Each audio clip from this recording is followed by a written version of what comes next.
Panda ini bukan hostnya sekarang, beralih ke narasumber. Sebagai narasumber juga. Narasumber juga. Dan satu, alhamdulillah pimpinan kita ngasih support, bukan hanya support mental tapi support equipment, alat canggih. Nanti beliau menjelaskan. Assalamualaikum warahmatullahi wabarakatuh. Salam sehat, salam presisi. Halo, selamat pagi sahabat Rusari. Kembali lagi bersama saya Evi Miranti, psikolog di sini di acara Ngopi Rusari. Ngobrol pagi di Rumah Sakit Polri. Ya, saya hari ini ditemaninya sama Dokter Vanda. Sahabat Rusari pasti masih familiar ya sama Dokter Vanda ya. Ya. Lagi udah lama ya Mbak Evi. Udah lama banget. Gak ketemu sama Dokter Vanda ya. Dokter, hari ini formasi kita spesial lagi. Spesial lagi formasi kita hari ini ya, gitu. Walaupun tetap ada 2 bintang tamu, tapi hari ini Dokter Vanda juga bisa menjadi narasumber kita di hari ini. Jadi saya ngambil kesempatan sekaligus sebagai host. Nah, beliau juga karena terkait dengan pembicaraan kita hari ini mau saya angkat jadi narasumber juga Pak Ije. Serba bisa. Betul. Sama-sama lah ya. Sama-sama ya. Jadi dokter, siapa? Perkenalkan lagi tamu kita hari ini. Aduh, tamu kita spesial banget. Udah lama banget nih saya nggak ketemu sama Brigadir Jenderal Polisi Dr. Haryanto, spesialis penyakit dalam. Apa kabar dokter? Assalamualaikum. Waalaikumsalam warahmatullahi wabarakatuh. Sehat dokter? Sehat. Tetap semangat. Tetap semangat ya dok. Semangat gaspol ya Pak. Gaspol. Hari ini saya mau undang, tapi pembicaraannya atau topiknya agak spesial. Nanti saya pengen bertanya-tanya sama Mbak Evi tentang pandangan dokter mengenai topik kita ini. Jangan dibocorin dulu. Biar yang lain penasaran. Kita harus perkenalan dulu sama satunya lagi. Iya betul. Siapa Mbak Evi? Ya, salah satunya Dokter Budi. Beliau adalah AKBP Dokter Budi Santoso, spesialis bedah saraf. Beliau pernah juga loh jadi bintang tamu di Ngopi Rusari. Ya, tapi tema kali ini beda lagi tentunya ya. Apa Mbak Evi temanya? Temanya hari ini apa ya? Tentang operasi. Tentunya bedah saraf. Tapi ada sesuatu yang spesial dari bedah sarafnya. Apa dok? Soalnya nih tema kita itu mengenai awake craniotomy. Jadi operasi pembedahan kepala, tapi pasien itu bisa sadar. Baru pernah dengar kan? Ini luar biasa. Tuntas. Kepala lagi ya Pak ya yang di Kenapa coba kita mau membahas topik itu? Soalnya di Jakarta nih, setahu saya nih dari pengalaman saya, ini baru Rumah Sakit Polri yang mengadakan awake craniotomy itu. Plus buat harus diapresiasi banget dengan dukungan rumah sakit dan jadi SDM awake yang craniotomy ya. Iya dokter. Jadi bangun, sadar ya. Sadar waktu operasi pembedahan kepala. Jadi saat operasi sadar. Saat operasi itu sadar dokter. Nah ini perannya dari dokter. Kerjasama dengan anestesi tentunya. Anestesinya dong. Yang bikin sadar dan nggak sadar ya dong. Ya, oke, kita mulai aja kali ya Mbak Evi ya. Saya mau tanya-tanya sama Bapak Karukit dulu boleh ya. Tapi sebenarnya saya tadi sudah tahu bocorannya tentang ya, yang dibahas itu tentang apa ya? Craniotomy. Iya, ini yang mau saya tanyakan gini dokter.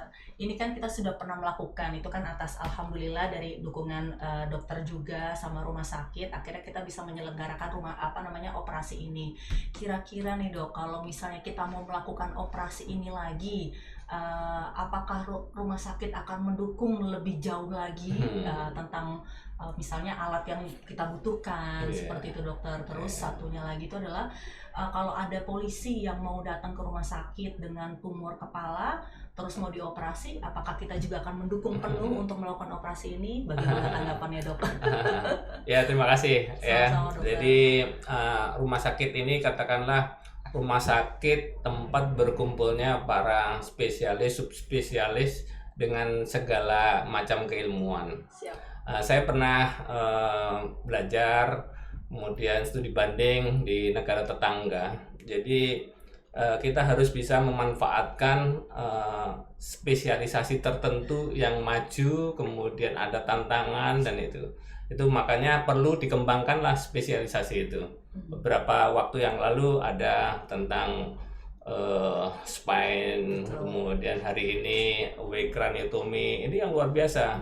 Jadi ini kesempatan kami akan memajukan itu. Siap. Ini kesempatan yang luar biasa. Betul. Kemudian kalau ditanya, kalau ada anggota atau pegawai negeri pada Polri yang dirujuk sini, memang rumah sakit ini adalah rumah sakit pusat. Siap.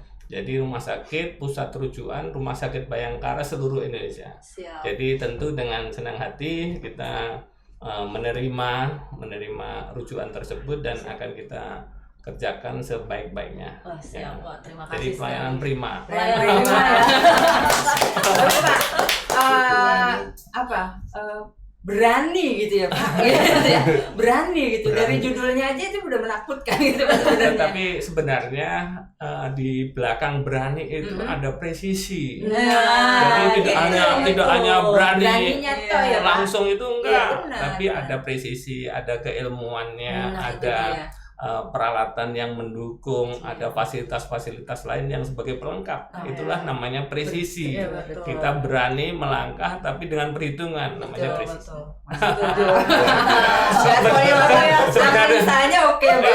Sebenarnya Iya, pimpinan benar. sudah mengajari kita Iya. tentang arti presisi itu. Iya, betul, Iya. setuju. Ini berarti Luar biasa. Alhamdulillah berarti artinya rumah sakit kita maju lebih dulu gitu. Iya. Jadi presisi kita benar-benar mantap sekali ya atas Iya. dukungan semua Iya, unsur dan elemen. Bisa jadi ini ya Pak, sebagai rumah sakit tingkat 1 akhirnya bisa menjadi contoh buat adik-adik rumah sakit yang lain. Betul. Gitu ya, Iya. yang bisa belajar di sini bahwa keberanian itu ya tidak hanya beraninya saja, tapi punya modal apa nih belakangnya. Iya, Istilahnya modal itu betul. SDM, Iya. fasilitas gitu ya, Betul. hal-hal yang Iya. mendukung untuk bisa akhirnya berani itu Iya. tadi. Ya. Harus kita Iya. rencanakan, Panutan pikirkan buat- dengan Iya. matang. Sister hospital. Iya, sister. Iya, sister hospital. Dan dokter Budi nih yang baik. Oke. Iya. Kita udah Masuk. jauh lagi tapi kita belum dijelasin apa itu ekraniotomi. Iya. Pada penasaran, Iya. apa sih ngomongin awake craniotomy? Bapak udah ngomong kenapa menakutkan, kenapa harus berani gitu ya? Apa itu dok ekraniotomi dokter? Jadi seperti yang disampaikan tadi oleh Mbak Evi sama Mbak Vanda pada saat pembukaan, awake craniotomy itu adalah sebuah prosedur operasi kepala di otak khususnya, di mana pada saat durante operasi pasien bisa kita evaluasi defisit neurologisnya terkait dengan Defisit motor function, neurologisnya. bukan sensorik function ya, motorik function, di mana pasien datang dengan keluhan-keluhan kelemahan anggota tubuh yang diakibatkan oleh bisa karena tumor atau bisa karena gangguan pada otaknya ataupun juga bisa karena perdarahan. Makanya prosedur ini kita lakukan, jadi tujuannya adalah mempercepat proses evaluasi. Biasanya kita operasi kan nunggu sadar dulu Sadar, pasiennya, betul. baru kita evaluasi. Itu juga masih belum maksimal karena masih ada pengaruh obat biusnya Dr. Vanda. Tapi ini durante op kita bisa, dan beliau chefnya. Bisa aja dokter Budi. Iya, beliau chefnya. Iya. Jadi awalnya itu kan kalau operasi bedah saraf itu total ya, Total, awalnya general. total ya. Iya. Oke. Akhirnya muncul pemikiran gitu bahwa perlu nih di awake gitu dalam Iya. keadaan sadar itu. Ceritanya itu gimana sih dok? Akhirnya muncul pemikiran itu bahwa kita perlu nih dilakukan tindakannya. Kalau menurut saya cukup beresiko ya sebagai Iya. seorang awam nggak Iya. ngerti ya dok. Iya. Betul. Kan itu sangat-sangat kalau biusnya Akut lebih kurang takut. istilahnya gitu Iya. ya. Itu awal pertimbangannya mungkin dokter bisa cerita dok. Ya, terima kasih Mbak Evi. Jadi ini sebetulnya ide gila kita sama Dr. Vanda. Jadi sebenarnya bukan gila ngawur seperti Pak Karungkit sampaikan, Iya, kita iya, presisi presisi. tetap. Betul. Artinya secara random waktu itu kita lihat Instagram di mana ada satu akun yang memposting awake craniotomy itu di Jepang. Jadi ada seorang pemain gitar istana Kaisar. Beliau mengalami gangguan motorik, jadi seperti Parkinson, tangannya gerak sendiri, sehingga kalau untuk metik gitar nadanya kan jadi ngawur, jadi nggak pas. Nah, dokter-dokter di sana melakukan operasi awake untuk mengevaluasi on the spot pada saat operasi, makanya muncullah istilah awake craniotomy tadi. Saya selalu berdiskusi sama Dokter Vanda, kenapa kita nggak kerjakan di sini di Indonesia, di rumah sakit Polri kita ini? sebagai pionir lah. Iya, itu pemikiran saya sih Dok, waktu Dokter Budi ngajak itu ya Dok, saya tuh pengen istilahnya membuat bangga rumah sakit gitu.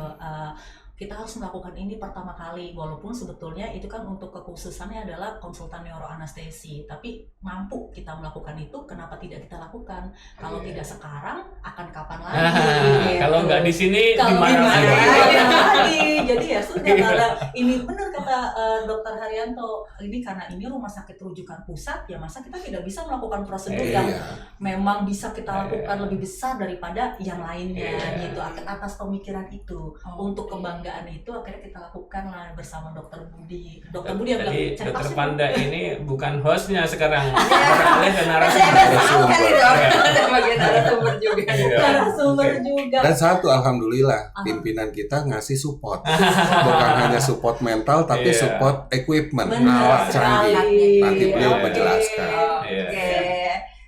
Seru banget. Seru banget kami ya. Harus apa nih kita? Kalau menurut aku kita sebaiknya lihat tayangan berikut ini. Kita itu beberapa prosedur yang sudah dilakukan di Rumah Sakit Polri. Kita lihat ya bareng-bareng ya.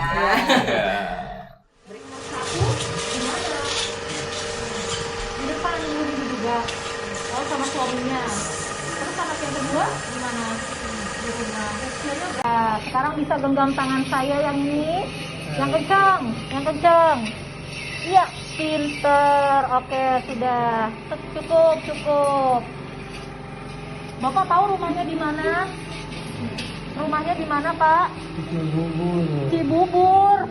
Oh iya, Cibubur ya. Cucunya tadi ada berapa? Cucunya tadi ada berapa? 6. Banyak ya cucunya 6. Iya. Ya sudah, tidur lagi ya Pak. Ya. Halo, kembali lagi dengan kami di sini di Ngopi Rusari. Ya, penasaran karena tadi terputus, lagi seru-serunya kita bahas sesuatu yang menakutkan tapi berhasil. Sekarang saya mau nanya dulu ya, dokter, sama dokter Haryanto ya, Dok. Ini kan dilakukan pertama baru di Rumah Sakit Polri gitu ya. Kapan dimulainya, Dok? Dan kasus ini, dan udah ada berapa kasus sih Dok yang ditangani ya untuk kasus awake craniotomy ini? Ya, jadi terima kasih Bu Evi dan Bu Panda, Mbak Panda sama Mbak Evi. Jadi terima kasih, kasus ini sudah kita tangani baru 3 ya, baru 3. Atau sudah 3. Kalau baru 3 berarti makin menambah lagi. Karena apa? Karena kasus tumor sendiri kan termasuk jarang. Tumor sendiri, tumor kepala juga termasuk jarang. Jadi Dokter Budi melaporkan pada saya tentang ini komplit ini. Jadi kita sudah melaksanakan 3 ini dari segi tumornya. Ada tumor yang jarang yaitu melanoma di otak, kemudian ada meningioma dan glioma, itu masing-masing mewakili tumor di kepala lah. Kemudian dari segi yang kita operasi juga macam-macam. Ada masyarakat umum, ada anggota Polri, kemudian ada bayangkari. Jadi sangat bervariasi. Kemudian memang ya kebetulan juga kami perintahkan pada Dokter Budi karena ini perdana yang harus kita presisi tadi, harus kita buat tim, harus kita persiapan bener lah ya. Jadi itu yang kita laksanakan dan alhamdulillah berhasil dengan baik. Karena memang monitoring di intraoperatif itu luar biasa. Jadi tadi sudah dijelaskan. Berarti ini kan kita ini nih punya apa namanya OKA baru nih, OKOMO. Bisa juga berarti kita pakai di sana ya Dok, apalagi untuk pasiennya yang sekelas apa namanya pejabat. Boleh Dok pakai di sana. Semua boleh, semua boleh ya. Dan luar biasa loh dengan OKA yang baru ini. Kita bisa memonitor jalannya operasi dengan ada kameranya ya Dok ya. Ada kamera, jadi kita tahu selama operasi itu ngapain aja. Dengan laptop ini kita bisa bisa memonitor. Bisa live luar surgery. biasa. Kita Udah di bagus banget berarti. tempat kerja bisa memonitor itu. Mantap. Nah, berarti kalau kayak gitu saya tadi agak sedikit menyinggung pertanyaan lanjutan dari Mbak Evi tentang setelah awake craniotomy ya Dokter Budi. Kira-kira kalau misalnya seandainya Dokter Budi melakukan tindakan operasi awake craniotomy, berapa lama waktu yang dibutuhkan? Efek samping dan komplikasinya ada nggak sih biar masyarakat umum tuh tahu, jadi nggak takut nih kalau mau awake craniotomy, aduh aku takut biasa saya mau bius total aja Dok, nggak mau dibangunin di tengah-tengah gitu. Mungkin mendengar sadar malah dia takut, jadi sadar bener dong gitu kan, dengar suaranya gitu kan, mungkin malah buat mereka menjadi takut gitu. Ya baik Mbak Vanda, Mbak Evi, Pak Karungkit, saya izin menjawab. Jadi ya itu tadi kembali dari ide gila Dokter Opchin, Seksio, kenapa pasiennya bisa sadar. Bedah saraf ayo dong gitu. Dan itu sudah pernah dikerjakan. Tapi memang kasus-kasusnya ini kan tidak semuanya bisa dikerjakan secara awake craniotomy terkait dengan satu, lokasi daripada tumornya. Betul. Yang kedua, positioning atau posisi pasien saat dioperasi. Kan orang nggak akan nyaman kalau lehernya ditekuk-tekuk seperti itu. Jadi memang kalau durante op atau waktu yang dibutuhkan untuk operasi itu, saya itu dikasih deadline sama dokter Vanda. Nggak boleh lama-lama. Nggak boleh lebih dari 2 jam, apapun kasusnya. Jadi katanya sih nanti obat biusnya habis, terbuang percuma. Jadi ya itu tadi pesan Pak Karungkit, dengan adanya MOT, beliau kita bisa operasi live ya. Jadi beliau dari kantor bisa tahu ini Budi ngapain aja nih di operasi, bercanda-bercanda mulu, tumor nggak keambil, bohong nih katanya gitu. Nah itu tadi, jadi maksimum kita 2 jaman ya Dokter Vanda ya kita operasi, dan itu harus sesegera mungkin kita melakukan evakuasi daripada tumornya tadi. Di samping saya operasi, Dokter Vanda yang akan membantu dengan temannya mengevaluasi motorik functionnya. Tujuannya memang evaluasi motorik function durante op on the spot. Jadi nggak perlu nunggu pasien bangun dengan Evaluasinya itu dengan cara apa? Berarti Dokter Vanda ya? Interaksi, langsung interaksi dia. Jadi untuk tekniknya sendiri ini kita menggunakan tekniknya itu adalah sleep, wake, sleep. Jadi itu sebelum Dokter Budi melakukan pengeboran tulang tengkorak, kita akan melakukan bius dulu anestesi lokal yang namanya scalp block. Nah, pas scalp block ini berjalan ditambahkan obat, pasiennya tetap dalam kondisi tidur nih. Hanya obat ini bisa membuat respon pasien pada saat ditekuk, Mbak, langsung buka mata. Nah, udah kayak hipnotis ya. Kuya. Jadi ditepok gitu dia buka mata gitu ya. Mbak. Iya, tapi sebelumnya yang paling penting pertama yang paling penting pada prosedur ini adalah informed consent. Informed consent pasien itu penting sekali. Jadi informed consentnya nggak sembarang informed consent kayak saya mau operasi pasien biasa, tidak. Saya itu harus membawa video. Video yang memberitahu bahwa ini loh Bu, nanti Ibu di tengah operasi akan dibangunkan, nanti Ibu jangan panik, nanti tapi nggak sakit, nanti sama saya ketemunya saya lagi. Jadi meyakinkan pasiennya untuk mau di awake craniotomy dan keluarga pasien bahwa memang prosedur ini adalah prosedur yang aman. Seperti itu. Nah, nanti kalau sudah Dokter Budi udah selesai melakukan pemetaan pengangkatan tumor, pasiennya saya tidurkan lagi. Hanya berbedanya kalau pasien yang di general anestesi itu dipakaikan ETT. Jadi ada selang yang masuk ke dalam paru-parunya. Jadi setelah prosedur dia sadar. Kalau ini tanpa selang sama sekali, hanya nasal kanul aja. Tapi dia tidak nyeri waktu saat diinsisi, dibor kepalanya, diambil bagian tumornya, tidak nyeri sama sekali. Gitu. Nanti caranya waktu dibangun, Mbak Evi bangun ya itu. Coba diangkat tangannya Mbak Evi, gitu.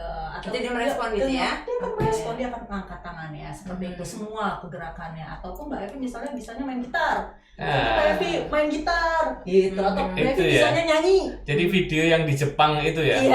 Nah, itu di dalam operasi. Dalam operasi dia main gitar. Ya. Sampai ini saya belum. Mungkin nanti kalau Mbak Evi mungkin saya suruh nyanyi aja. Jangan videonya aja.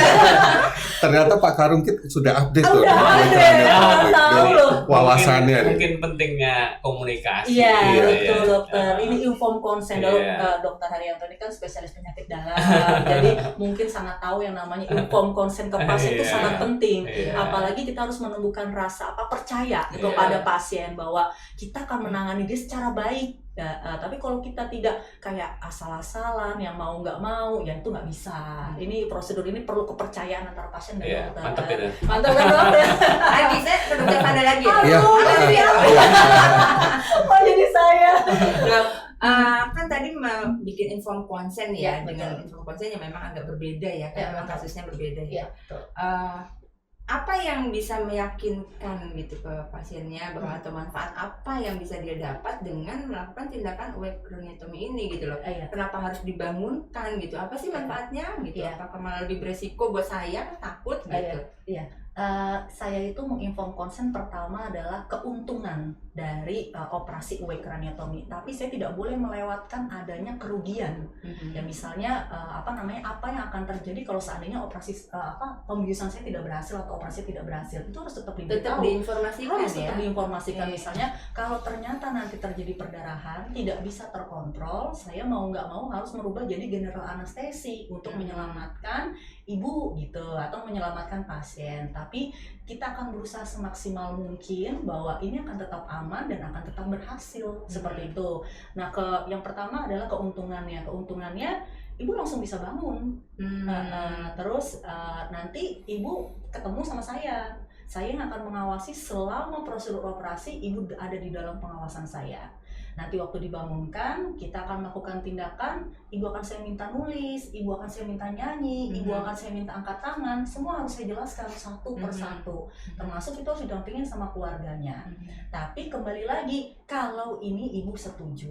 Kalau ibu tidak setuju, kita tidak ada paksaan, ibu boleh memilih untuk melakukan tindakan operasi dengan bius total. Nah, ini contoh videonya. Nah, ini sudah, alhamdulillah dokter ini udah pernah ada berapa pasien ya, saya kasih tahu kalau misalnya ini loh Bu, sudah pernah dilakukan di tindakan awake craniotomy di Rumah Sakit Polri, ini pasiennya. Ini saya kasih tahu. Ya monggo kalau ibu mau saya lakukan, kalau ibu percaya sama saya lakukan, kalau tidak ya tidak apa-apa. Kita tidak melakukan paksa gitu. Karena ya tadi kita harus membangun kepercayaan dan apapun prosedurnya, kalau pasien tidak setuju kita tidak boleh melakukan tindakan itu.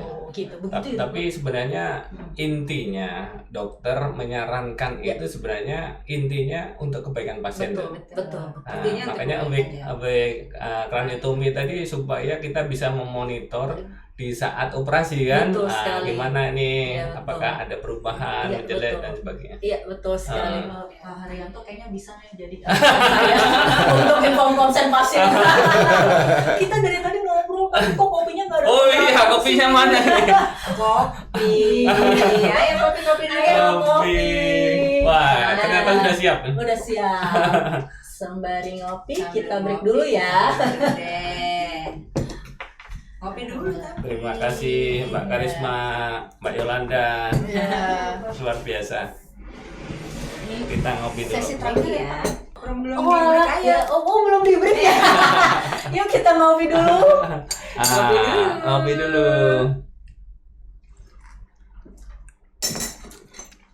Ini pasti Khas pokoknya. Iya. Pak Karunjit ini. Ketemu lagi dengan Ngopi Rosari setelah break satu ini. Selamat datang di Rumah Sakit Bayangkara tingkat 1 Pusdokes Polri. Saat ini Rumkit Bayangkara tingkat 1 Pusdokes Polri membuka layanan poliklinik swasta bernama Pavilion Edelweiss Presisi. Bertempat di Gedung Holid Sudirjo lantai 3 Rumkit Bayangkara tingkat 1 Pusdokes Polri.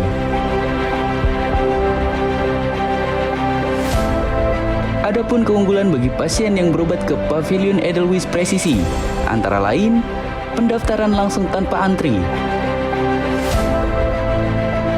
pelayanan yang excellent,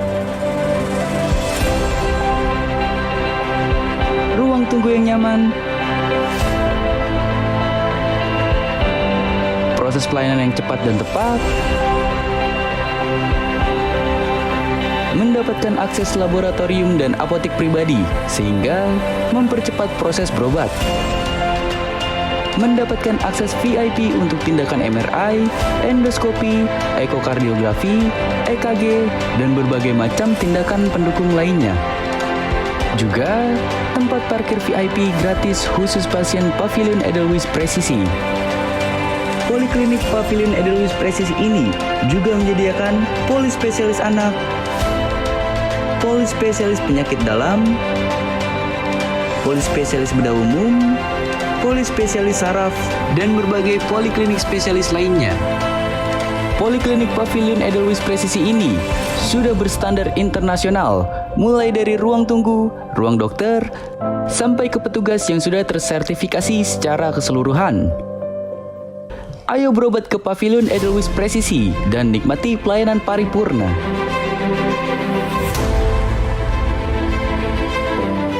Salam sehat, salam presisi, gaspol, jangan kendor. Halo, kembali lagi di sini di Ngopi Rusari, ngobrol pagi di Rumah Sakit Polri. Ya, lanjut lagi ya. Banyak yang udah kita kupas. Sekarang saya mau tanya terkait dengan fasilitas, dokter. Gitu kan, ini satu tindakan yang cukup beresiko, gitu ya. Nah, fasilitas apa yang sudah disediakan oleh rumah sakit sehingga mungkin dengan fasilitas itu bisa mendukung ya dok ya, gitu, mendukung tindakan dari awake craniotomy ini lagi dok. Ya, jadi ini kan proyek yang mercusuar ya, mercusuar yang prospek untuk mengangkat nama Rumah Sakit Polri. Iya. Jadi ketika Dokter Panda yang mewakili anestesi, kemudian Dokter Budi yang mewakili rekan-rekan di bedah saraf, ada ide seperti itu dan kebetulan ada pasiennya. Kemudian yang dibutuhkan itu ya akan kita support. Yang pertama kan ya namanya kerja yang kecil-kecil tentang otak dan sebagainya ini kan perlu mikroskop. Kemudian ini yang bagus ya. Bagus. Mereka bayangin takutnya mikroskop sekolah. Kemudian ada alat yang namanya CUSA. CUSA itu Cavitron Ultrasound Surgical Aspirator. Jadi itu ada tumor itu kemudian dihancurkan, kemudian diambil dari alat CUSA ini. Artinya alat penghancur gitu dok? Iya. Kemudian yang terakhir yang penting adalah yang IOM. IOM itu intraoperatif monitoring. Jadi ini yang penting. Jadi hubungannya dengan awake tadi ketika di dalam durase operasi ini harus ada monitor mana yang diambil, kemudian bisa enggak dengan menggerakkan tangan dan sebagainya sehingga presisi tadi luar biasa. Jadi begitu kita support lah. dan akhirnya ya sesuai dengan prediksi kita ada 3 case yang berhasil dengan baik, luar biasa. Luar biasa banget Mbak Evi. Apresiasi ya. Biasa, dukungan beliau ini gak main-main loh. Dukungan dan keberanian ya. Ada dukungan gak ada berani juga gak bisa jalan ya dok. Betul. Tadi Mbak Evi bilang mikroskopnya gimana Pak? Mikroskop kita tuh yang paling canggih. Dan ada 2. Rumah Sakit Polri punya 2 mikroskop. Nggak Canggihnya itu tanggung-tanggung. kayak apa sih dok? Aduh, gimana ya? Pertama besar, terus bisa dilakukan macam-macam, termasuk sebagai bisa 3 dimensi juga kan? Bisa 3 dimensi. Iya. Itu mikroskopnya sebagus itu. Punyanya Dokter Budi. Nah, tadi dok, kan dokter belum jawab pertanyaan dari saya. Kira-kira terkait komplikasi, biar orang juga tahu ya bagaimana komplikasi kalau kita melakukan awake craniotomy. Pernah nggak sih kita terjadi komplikasi? Hasilnya setelah dioperasi, tadi kan Dokter Haryanto udah bilang udah punya 3 case. Itu pasien itu bagaimana? Masih ada nggak sampai sekarang dok pasiennya? Ya alhamdulillah. Untuk kasus-kasus yang seperti extraordinary seperti itu, biasanya kan beliau Pak Karungkit itu sangat antusias memberikan dukungan. Baik dukungan mental maupun dukungan peralatannya, materialnya, matlocknya. Jadi kita tadi beliau sudah nyiapkan namanya IOM, intraoperatif monitoring, kemudian ada CUSA untuk aspirasi yang menggunakan tenaga ultrasound. Jadi yang tujuannya itu tadi adalah untuk patient safety. Jadi kalau kita bicara resiko itu durante operasi, sehingga pada saat pengambilan tumor, masa tumor ataupun yang lainnya itu dengan alat CUSA tadi itu meminimalkan terjadinya bleeding. Sehingga kalau bleeding itu masih bisa kita kontrol dengan gampang, sehingga minimal sekali resiko atau morbiditasnya. Sehingga kalau resiko itu bisa kita minimalkan, komplikasi pasca operasi yang terjadi juga sangat minim. Nah itu tadi. Jadi tujuannya adalah patient safety, sehingga kelangsungan hidup pasien atau kualitas hidupnya menjadi lebih baik. Yaitu tidak terlepas dari dukungan peralatan canggih yang disiapkan oleh rumah sakit tadi. Gitu. Peralatan canggih tanpa dokter canggih juga nggak berhasil. Iya. Dokter canggih tanpa peralatan canggih Tadi juga. pernyataan Pak Budi yang paling belakang itu saya garis bawahi. Oh, itu dong. Jadi di rumah sakit itu inti itu peningkatan mutu dan keselamatan pasien. Nah, jadi keselamatan pasien yang utama. Iya, setuju. Iya. Iya, Pak Karupin selalu mengkonsenkan itu. Iya. Setiap podcast itu selalu ada itu loh. Quality of life. Quality of life, keselamatan ke pasien, Pasien safety. Iya, benar, pasien Iya. safety. Iya. Berarti untuk pasiennya bagaimana, Dok? Alhamdulillah pasiennya sekarang kondisinya membaik dari progres, karena memang sejak saat dilakukan operasi kita sudah bisa monitoring ya. Kontrol terus berarti ke poli. Kontrol, dan memang bisa saja pada saat operasi itu beliau sudah ada progres, improve kualitinya sudah ada, cuman kan bisa saja fake ya. Nah itu kan harus kita monitoring dengan follow up pasien, kontrol ke poli. Betul. Dan pasien sampai sekarang sudah tidak ada keluhan lagi seperti yang dia keluhkan sebelum dilakukan tindakan operasi. Berarti hasilnya ya. Berarti nanti kita akan menayangkan beberapa video yang sudah kita ambil waktu 3 kali operasi itu Mbak Evi, biar tahu bagaimana prosedurnya, dan kalau mau datang ke rumah sakit Polri ini memang ada pantas ya, kelayakan untuk operasi itu bisa tetap dilakukan dan pemirsa juga bisa lihat. Biar nyaman juga Iya, ya. nyaman juga, iya. Dan mungkin ada keluarga, sahabat gitu ya, ada tetangga terdekat yang mungkin membutuhkan gitu ya penanganan terkait dengan kasus craniotomy, bisa membutuhkan dengan metode yang awake craniotomy. Di kami alatnya cukup lengkap gitu ya. Tepuk tangan sekali lagi buat rumah sakit kita. Ya, oke. Ada lagi yang mau ditambahkan, dokter? Jadi sebenarnya Ngopi Rosari itu nanti akan menampilkan ya beberapa permasalahan atau beberapa topik tentang yang disukai para penonton ya, atau subscribernya. Nah itu perlu diinformasikan juga apa misalnya yang jangan lupa subscribe. Share dan komen. Aduh, jangan lupa subscribe dan like untuk acara kita si Kopi Rosari ini. Di mana channel YouTube Rumah Sakit Polri Kramat Jati. Oke. Tutup ya. Oke, cukup sekian informasi dari kami. Semoga bermanfaat, semoga memberikan informasi tambahan dan memberikan rasa nyaman buat seluruh sahabat Rosari. Sekian dari kami. Assalamualaikum warahmatullahi wabarakatuh.